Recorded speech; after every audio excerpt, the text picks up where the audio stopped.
Durant Siglo, millions de croyants ont invoqué Dieu avec un nom qu'ils considèrent sacré. Certains l'appellent Jéhovah, d'autres Yahvé, mais s'agit-il du Madame Dieu avec deux noms différents? Y a-t-il une histoire cachée derrière ces mots?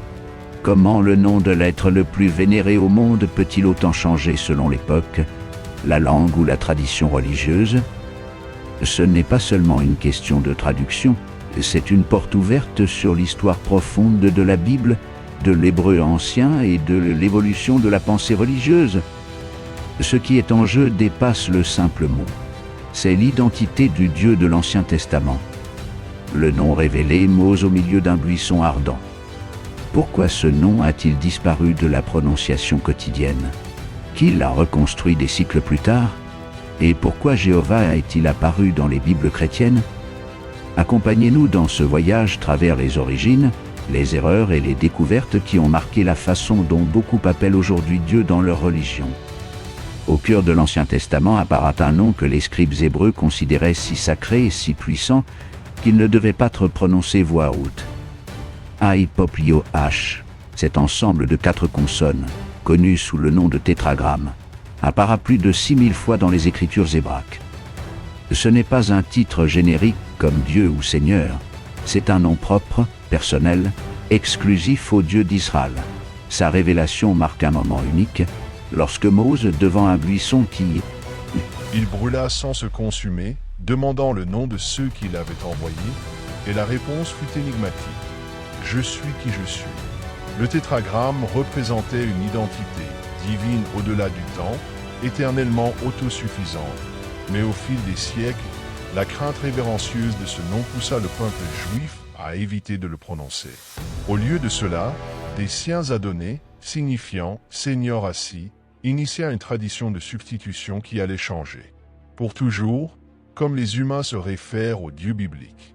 Le tétragramme, dérivé de la racine hébraïque HIH, signifiant « être » ou « exister », utilise une forme du verbe qui suggère une existence continue et immuable.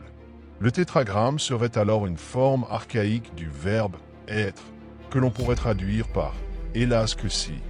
C'est un nom qui non seulement nomme, mais qui révèle aussi un Dieu qui ne dépend de personne, éternel, absolu, sans commencement ni fin. Contrairement aux autres dieux du Proche-Orient ancien, dont les noms étaient liés à des fonctions ou à des domaines spécifiques, le tétragramme se présente comme le Dieu de l'existence même.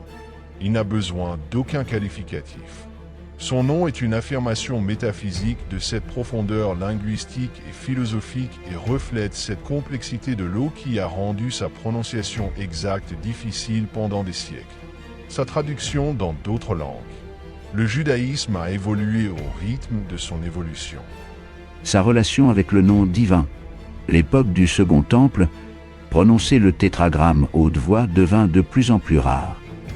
Seul le grand prêtre le faisait, et uniquement une fois par an, lors du Yom Kippour, l'intérieur du lieu TRS saint, le reste du peuple utilisait des substitutions comme Adonai ou Hachem.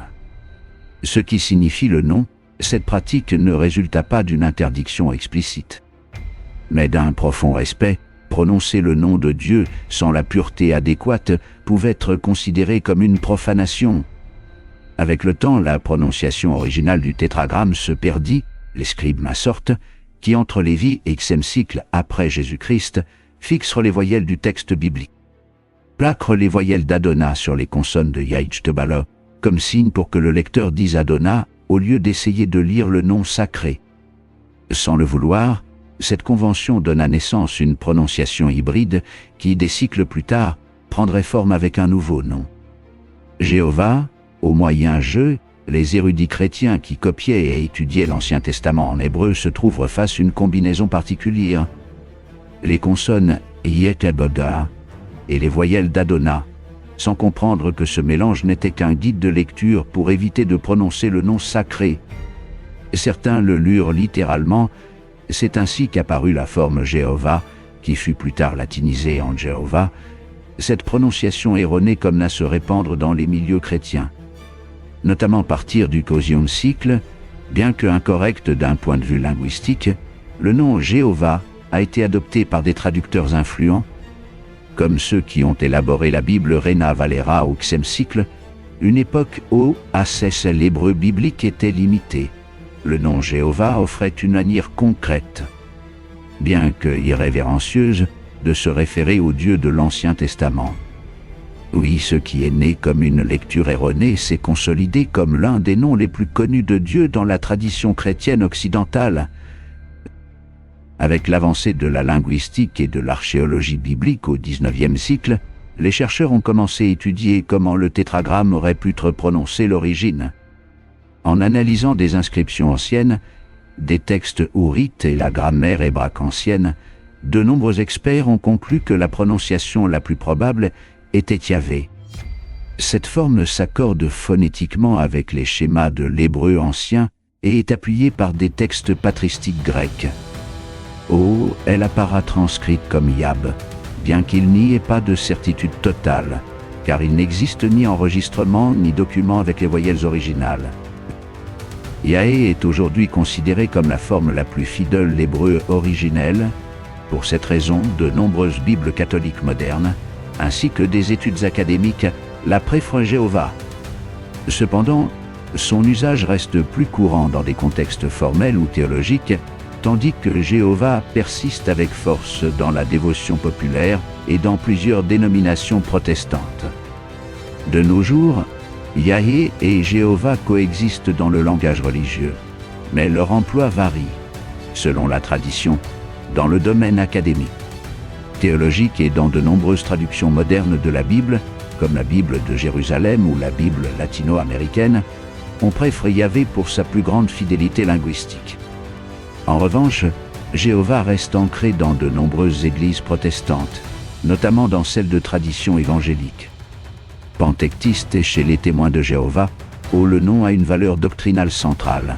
Dans le catholicisme, après le Concile Vatican II, il a été recommandé d'éviter de prononcer Yahvé dans la liturgie, revenant simplement utiliser le Seigneur en continuité avec la tradition juive. Cette diversité reflète plus que des différences phonétiques, elle montre comment chaque communauté a construit sa relation avec Dieu à travers la langue, la tradition et le temps. Le nom peut varier, mais l'intention dévotionnelle, le respect et la quête du Dieu biblique restent constants. L'histoire des noms Yahvé et Jéhovah nous rappelle que Madame, ce qui est le plus sacré peut être soumis au passage du temps, au langage et l'interprétation humaine. Derrière ces mots, il n'y a pas simplement des sons différents, mais des cycles de tradition, de crainte, d'erreurs pieuses et de recherches spirituelles sincères. Pour certains, Jéhovah est le nom qu'ils ont appris dans leur enfance. Pour d'autres, Yahvé représente une récupération plus fidèle du texte original. Les deux reflètent la tentative humaine de nommer l'innommable. Au final, ce qui importe, ce n'est pas quel nom est utilisé, mais le sens profond avec lequel on l'invoque, que ce soit depuis un autel, une prière silencieuse ou une lecture personnelle. Chaque fois que quelqu'un prononce l'un de ces noms, il se connecte une histoire millénaire de foi. Et dans cet acte, dans ce geste de recherche, se trouve l'essentiel, non pas le son exact, mais le lien entre l'être humain et le divin. Merci de nous avoir regardés. Consultez les liens dans la description pour plus de détails et dites-nous quel sujet vous souhaitez voir. Découvrez le passé, comprenez le présent, abonnez-vous et la prochaine fois.